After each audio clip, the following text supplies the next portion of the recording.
আসসালামু আলাইকুম। আজকে তৈরি করব খুবই মজাদার লিচি জেলি পুডিং। এই গরমে ঠান্ডা ঠান্ডা এরকম লিচির পুডিং খেলে কিন্তু মন প্রাণ একদম জুড়িয়ে যায়। লিচির এই পুডিংটা দেখতে যতটা অ্যাট্রাকটিভ, খেতেও কিন্তু ঠিক ততটাই মজার হয়। আপনারা বাসায় একবার হলেও ট্রাই করে দেখতে পারেন রেসিপিটি, আপনাদেরও অনেক ভালো লাগবে। চলুন তাহলে রেসিপিটি দেখে নেওয়া যাক। পুডিং তৈরির জন্য এখানে আমি 20 থেকে 21টার মতো লিচি নিয়েছি। আর লিচুগুলোর খোসাটা ছাড়িয়ে তারপর ভেতরের বিচিটাও ফেলে দিয়েছি এবং ভালো মতো ধুয়ে পরিষ্কার করে নিয়েছি। এখন এই লিচুগুলোকে আমি ব্লেন্ড করে তারপর জুস তৈরি করে নিব। লিচুগুলো ব্লেন্ড করে তারপর আমি ছেঁকে নিয়েছি। এবার একটা হাঁড়িতে আমি 1 কাপ পরিমাণ লিচুর জুস দিয়ে দিচ্ছি আর 1/3 কাপ পরিমাণ লিচুর জুস আমি আলাদা করে রেখে দিয়েছি, যেটা আমাদের পরবর্তীতে লাগবে। আর এই 1 কাপ লিচুর সাথে আমি দিয়ে দিচ্ছি 3 টেবিল চামচ পরিমাণ চিনি এবং 1 চা চামচ পরিমাণ আগার আগার পাউডার।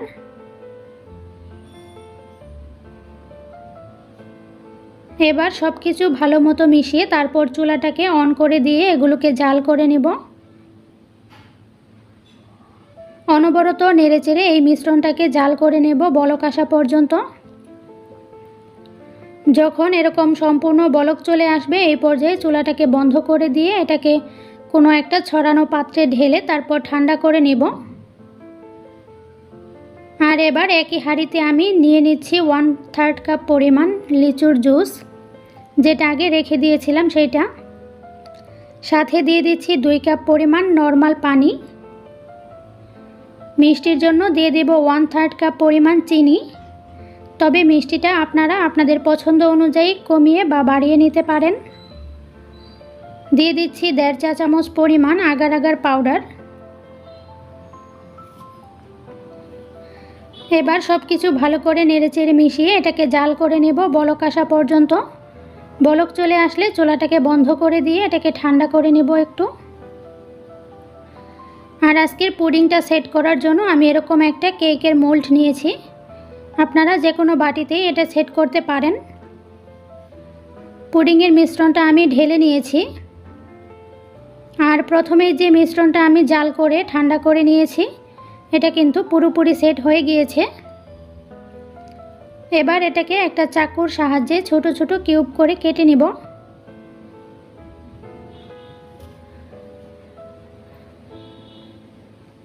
এটাকে ছোট ছোট কিউব করে কেটে তারপর পুডিংয়ের মিশ্রণের মধ্যে দিয়ে দিব। এতে করে পুডিংটা দেখতেও অনেক বেশি সুন্দর হবে এবং খেতেও বেশি ভালো লাগবে। চামিচ দিয়ে একটু নেড়ে দিচ্ছি, এতে করে সমানভাবে ছড়িয়ে যাবে। এবার এটাকে 2 ঘন্টার জন্য নর্মাল ফ্রিজে রেখে দিব। ফিরে এলাম 2 ঘন্টা পর। দেখতে পাচ্ছেন এই পুডিংটা কিন্তু একদম সেট হয়ে গিয়েছে। তো এবার এটাকে মোল্ড আউট করে তারপর আপনাদেরকে পরিবেশন করে দেখাচ্ছি।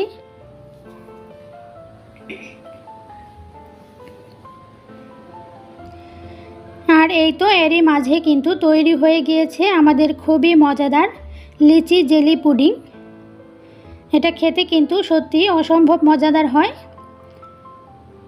আপনারা বাসায় কিন্তু খুব সহজেই এই মজাদার লিচি জেলি পুডিংটি তৈরি করে নিতে পারবেন। একদম অল্প উপকরণে এটি তৈরি করে নেওয়া যায়। বাসার ছোট থেকে বড় সবাই অনেক বেশি পছন্দ করবে। তো আমার আজকের এই রেসিপিটি ভালো লেগে থাকলে ভিডিওটি লাইক, শেয়ার, কমেন্ট করতে ভুলবেন না। সেই সাথে চ্যানেলে নতুন হয়ে থাকলে চ্যানেলটিকে সাবস্ক্রাইব করে রাখবেন।